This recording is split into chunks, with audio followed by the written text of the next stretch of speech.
ਵਾਹਿਗੁਰੂ ਜੀ ਕਾ ਖਾਲਸਾ ਵਾਹਿਗੁਰੂ ਜੀ ਕੀ ਫਤਿਹ। ਸਾਖੀ ਸ਼੍ਰੀ ਮੁਖਵਾਗ ਪਾਤਸ਼ਾਹ ਦਸਵੀਂ। श्री गुरु तेग बहादुर साहिब जी नामे पातशाह गुरु के बाग कुक्के वाली जिला श्री अमृतसर जी विखे दीवान लाए के बैठे थे। एक पंडित ज्योतिषी आके अर्ज करी कि गुरु जी मैं ज्योतिष विद्या जानता हाँ। गुरु जी ब्राह्मण विद्वान देखकर आदर मान किया, निवास दिया। एक दिन पंडित माता जी के दर्शन को महलों में गया और अर्ज करी, माता जी मैं ज्योतिषी हाँ। माता गुजरी जी पूछया, हे पंडित ज्योतिष तेरा की होवेगा। तब पंडित देवीदास जी ने हाथ देखा और ग्रह विचार प्रश्न सोध हाथ जोड़कर कहा, तुहाडे लेख अंश नहीं लिखी। फिर माता जी उसे रुखसत किया। मन में बड़ी चिंता उपजी, गम से चित्त को रोग उपजया। एक रोज गुरु जी पास माता ने अर्ज करी, हे सच्चे पातशाह पुत्ता दा उपाद होवे जो देह दा रोग हटे। तां गुरु जी बचन कीता, श्री गुरु ग्रंथ साहिब जी दा पाठ कराओ ते कड़ाह प्रसाद करवा के अरदास करो। श्री गुरु रामदास जी, श्री गुरु अर्जन साहिब जी, श्री गुरु हरगोबिंद साहिब जी अमर शिला पर बैठ कर निरंकार दा तप भजन कीता है। उसदे आधार के आसरे करके तुहाडे शरीर तो निरंकार जी साहिबजादा बख्शणगे। श्री गुरु ग्रंथ साहिब जी का अखंड पाठ करवाया ते फिर 5 रोज़ पिछे माता जी के शरीर अंदर श्री साहिबजादे जी का आसवान स्थित होया। वैसाख सुदी माता जी की देह विखे कोई रोग ना रहा। बड़ी प्रसन्नता को प्राप्त पाए जैसे 16 वर्षा की उम्र वासे। गुरु के बाग श्री गुरु जी 5 महीने रहे। फिर गुरु जी हुक्म किया, असां पटने शहर तप किया सी, उत्थों साहिबजादा अवतार धारेगा और खालसा प्रगट करेगा। इतना हुक्म सुन माता जी ते बखता मल होर सिखा संतां भगतां अर्ज करी, हे गुरु जी तुसां कैसा तप कीता सी, किरपा करके दसो, सुन के प्रसन्न होवांगे।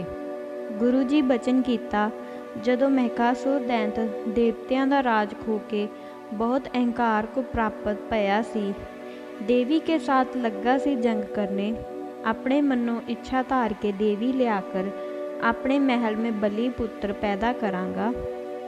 एक समय युद्ध देवी थकत भाई अलोप हो गई। फिर दैंत ने बड़ा धुंद मचाया।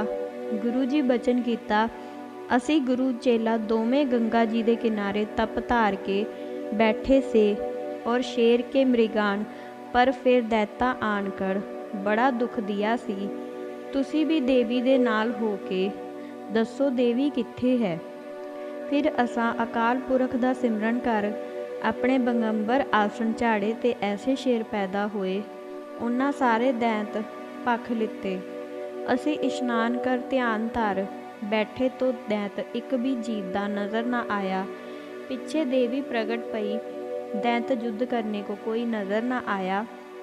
सर्ब मर पड़े देवी प्रसन्न पई, कलयुग बिखे तेरा पंथ चलेगा और मैं आपके अंग संग रहांगी। तुसा मेरी रक्षा करी है। ऐसे उत्तम वचन सुनकर परम प्रसन्न हुए। गुरु जी तैयार हुए, चले। थोड़े ही दिनों में संगत को दर्शन देते, दरबार लगाते, प्रयाग काशी आदि तीर्थों में दीदार देते। पटने शहर में गंगा जी के किनारे पर उत्तम स्थान जानकर महलों की स्थिति की। पीछे सुनकर सिख भी आए। ढाके बंगाले के पो सुदी समाप्ति समंत गुरु 10वें पातशाह जी ने अवतार धारिया। सब भूम लोक पैगंबर ओलिए पशु देवी पछी शरण आन दर्शन करते पए और अकाल केहा, कलगीधर पंथ का वाली प्रगट पया है, सर्व पृथ्वी का भार उतारेगा और जीवा की रक्षा करेगा। और नर सिंह और मेघे को न्यायी गर्जा और श्री गुरु जी का नाम गोविंद राय जी रखिया। शेर दा पंथ चलेगा और गुरु जी के साथ शक्ति हाजिर रहेगी। ये कहकर सर्व देवता अलोप पाए। गुरु जी पटने आए। बैठे साहिबजादे को देखकर प्रसन्न हुए। जब गुरु गोबिंद राय 10 बरस के हुए ता गुरु तेग बहादुर जी ने हुक्म दिया, 4 लिखारियां को बोले, जो बचन कहे वो लिखा करो। पहला बख्तमल, दूजा धर्मराय, तीसरा खड़गराम, चौथा दयाराम। ਇਹ 4 ਲਿਖਾਰੀ ਆਣ ਹਾਜ਼ਰ ਹੋਏ ਤਾਂ ਸ਼੍ਰੀ ਗੁਰੂ ਜੀ ਹੁਕਮ ਦਿੱਤਾ, ਜੋ ਸਿੱਖ ਪੁੱਛਣ ਔਰ ਸ਼੍ਰੀ ਗੁਰੂ ਮੁਖਵਾਕ ਸੰਤਾਂ ਸਿੱਖਾਂ ਕੋ ਹੁਕਮ ਦੇਵਣ, ਤੁਸੀਂ ਲਿਖਿਆ ਕਰੋ।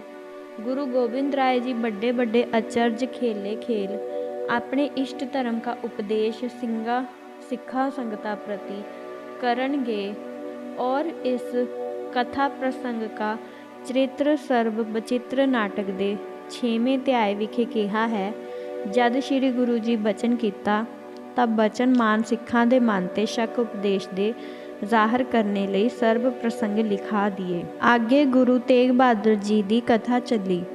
ਜਦ ਗੁਰੂ ਤੇਗ ਬਹਾਦਰ ਸਾਹਿਬ ਜੀ ਨੇ ਦਿੱਲੀ में ਸੀਸ ਦਿੱਤਾ ਤਾਂ ਸ਼੍ਰੀ ਗੁਰੂ ਕਲਗੀਧਰ ਜੀ ਨੇ ਹੁਕਮ ਕੀਆ, हे ਸਿੱਖੋ, ਗੁਰੂ ਜੀ ਦਾ ਸੀਸ ਲਿਆਓ।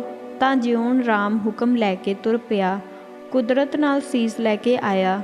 ਤੁਰਕਾਂ ਦੇ ਪਹਿਰੇ ਖੜੇ ਹੀ ਰਹੇ, ਕੋਈ ਖਬਰ ਨਾ ਰਹੀ। ਗੁਰੂ ਜੀ ਦੇ ਸੀਸ ਦਾ ਸੰਸਕਾਰ ਕੀਤਾ। ਪਿੱਛੋਂ ਗੰਗਾ ਫੁੱਲਾਂ ਦੀ ਤਿਆਰੀ ਕੀਤੀ। ਪਹਿਲੀ ਪੌੜੀ ਜਪ ਸਾਹਿਬ ਕਾ ਪਾਠ, ਦੁੱਧ ਆਹਾਰ ਕਰ ਸੂਦ ਕੀਤੀ ਗੁਰੂ ਕਲਗੀਧਰ ਜੀ ਨੇ। ਤਬ ਆਕਾਸ਼ਬਾਣੀ ਹੋਈ, ਅਸਾਡੇ ਫੁੱਲ ਤੁਸਾਂ ਚੁਫੇਰੇ ਸ਼੍ਰੀ ਅੰਮ੍ਰਿਤਸਰ ਜੀ ਦੇ ਪਵਿੱਤਰ ਭੂਮਿਕਾ 308 ਸਰ ਤੀਰਥਾਂ ਦੇ ਤੁਲ ਹੈ, ਜੋ ਪੱਖੇ ਗ੍ਰਾਮ ਹਰਸਰ ਥਾਨ ਹੈ।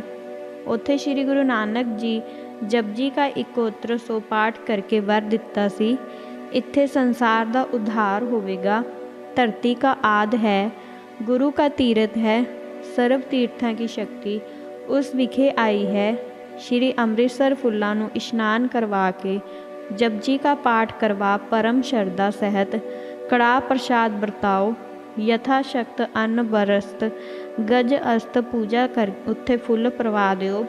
सिखां पुछया, गुरु सच्चा पातशाह संगत आखदी है, ਅੱਗੇ ਜਿਤਨੇ ਗੁਰੂ ਹੋਏ ਹਨ ਉਹਨਾਂ ਕੋ ਗੁਰੂ ਜੀ ਆਪਣੇ ਹੱਥੀਂ ਗੁਰਿਆਈ ਦਾ ਛਤਰ ਚੋਰ ਤੇ ਸਿਰ ਤੇ ਫਿਰਦੇ ਸੇ ਤਾਂ ਤਖਤ ਉੱਤੇ ਗੁਰੂ ਜੀ ਬੈਠਦੇ ਸੇ।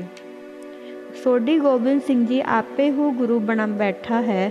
ਨਾਲੇ ਤੁਸਾਂ ਆਖਦੇ ਹੋ ਜੀ ਗੁਰੂ ਨਾਨਕ ਸਾਹਿਬ ਜੀ ਦੀ 10 ਅਵਤਾਰਾਂ ਦੀ ਇੱਕ ਜੋਤ ਹੈ। ਅਸੀਂ ਤਾਂ ਪ੍ਰਤੀਤ ਕਰਾਂਗੇ ਜੇ ਗੁਰੂ ਗੋਬਿੰਦ ਸਿੰਘ ਜੀ ਸਾਨੂੰ 10 ਅਵਤਾਰਾਂ ਦਾ ਇਕੱਤਰ ਦਰਸ਼ਨ ਕਰਵਾਏਗਾ। ਗੁਰੂ ਜੀ ਹੁਕਮ ਦਿੱਤਾ, ਸਿੱਖੋ, ਅੰਮ੍ਰਿਤ ਵੇਲੇ ਸਾਡੇ ਹਜ਼ੂਰ ਬੈਠ ਕਰ ਬਾਣੀ ਦਾ ਪਾਠ ਕਰਿਆ ਕਰੋ। ਚੌਥੀ ਪਾਤਸ਼ਾਹੀ ਦੀਆਂ ਲਾਵਾਂ ਕਾ ਜਪਜੀ ਸਾਹਿਬ ਜੀ ਦੇ ਪਿੱਛੋਂ ਪਾਠ ਕਰਿਆ ਕਰੋ। ਗੁਰੂ ਜੀ ਕਲਗੀਧਰ ਐਸੀ ਕਰਾਮਾਤ ਦਿਖਾਈ। 9 ਪਾਤਸ਼ਾਹੀਆਂ 10ਵਾਂ ਗੁਰੂ ਗੋਬਿੰਦ ਸਿੰਘ ਜੀ ਦੀਵਾਨ ਲਗਾਏ ਕੇ ਬੈਠੇ। सिख दर्शन करके निहाल होए। फिर गुरु जी ने हुक्म दिता। गुरु रामदास जी श्री गुरु अर्जन देव जी ने जप तप भजन किया है और संगतां को निहाल किया है। सिखो तुसां भी पूजा करनी, जे कोई मन करके तन करके राम सिला गुरमुखी अखरां साथ दर्शन करेगा वो सिख मेरा दर्शन करेगा। और अकाल पुरख का बचन है। गुरु तेग बहादुर जी का हुक्म मान के गुरु गोबिंद सिंह जी जपजी साहिब जी का पाठ किया। गुरु अर्जन साहिब जी का हृदय विखे ध्यान धर के ता गुरु जी दर्शन दिया।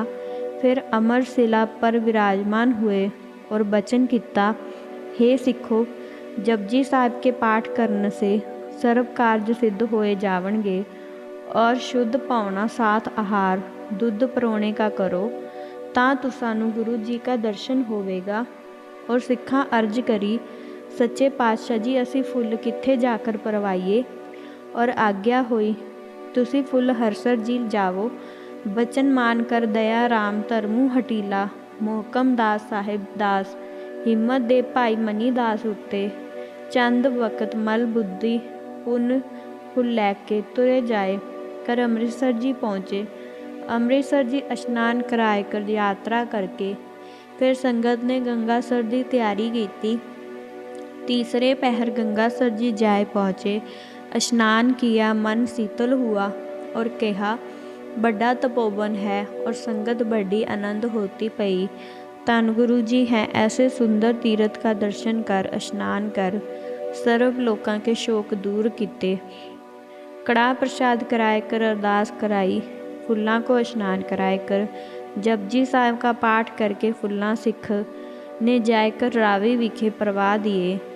तब संगत दीवान लगाकर बैठी। एकादशी का दिन सी, तब संध्या काल विखे गंगा जी ने दर्शन दिया और सत परिक्रमा करियाँ।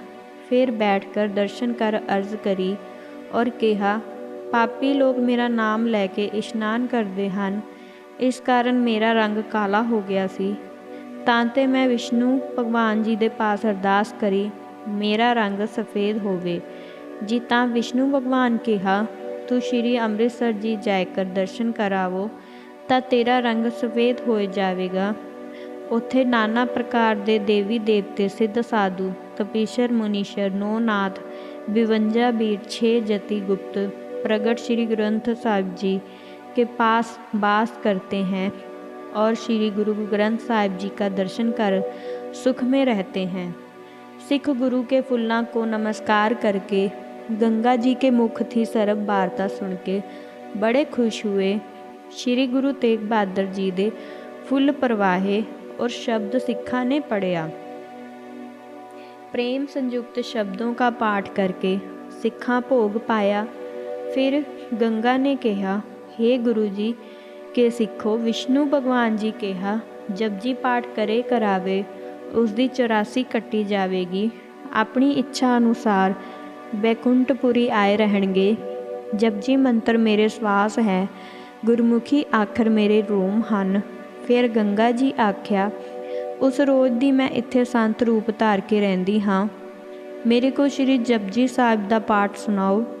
सिख गुरु के सुन के प्रसन्न हुए और बुद्धू पनी अते भाई गुरदास जी ने गंगा जी को बड़े प्रेम से श्री जपजी साहिब का पाठ सुनाया। गंगा जी सुनकर निहाल होई तां सिखा संता पुछया, गंगा जी तैनू भगीरथी नदी दे कितने बरस रहण दा हुक्म है? तां गंगा जी कहा, हे सिखो, मेरा मन इत्थों जाना नहीं पसंद करता। श्री अकाल पुरख दे हुक्म नाल मैं आई हाँ। जो मेरे दर्शन की इच्छा करे स्नान पहले खूह पर, पुनर् श्री ਅੰਮ੍ਰਿਤਸਰ सरोवर हरसर में शुद्ध मन से करके फिर जपजी साहिब जी का 7100 पाठ करेगा, तिसको प्रत्यक्ष मैं दर्शन देवांगी। और इस जगह जगह दान तपस्या कड़ा प्रसाद कीर्तन तिल कामन हो के मिलता फलता है। इस जगह बहुत संत गुप्त प्रकट रहेंगे, नाम की प्रवाह चलेगा, दिनों दिन कला सवाई होवेगी। सिखो, तुहाडा गुरु पूरा है, देग तेग का सच्चा धनी है। इसकी दुहाई 4 कुंट फिरेगी, बड़ा भारी पंथ प्रकट करेगा। शब्द अविचल नीव तरे गुरु नानक, नित नित चढ़े सवाए, इसमें और अकाल पुरख में अभेदता है।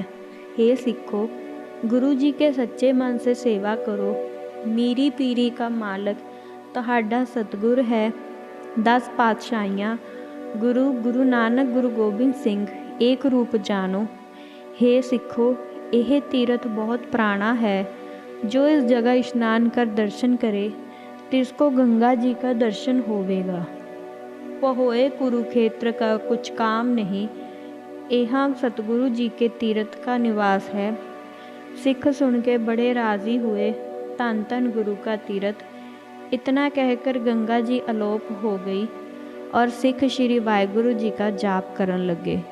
वाहिगुरु जी का खालसा, वाहिगुरु जी की फतेह।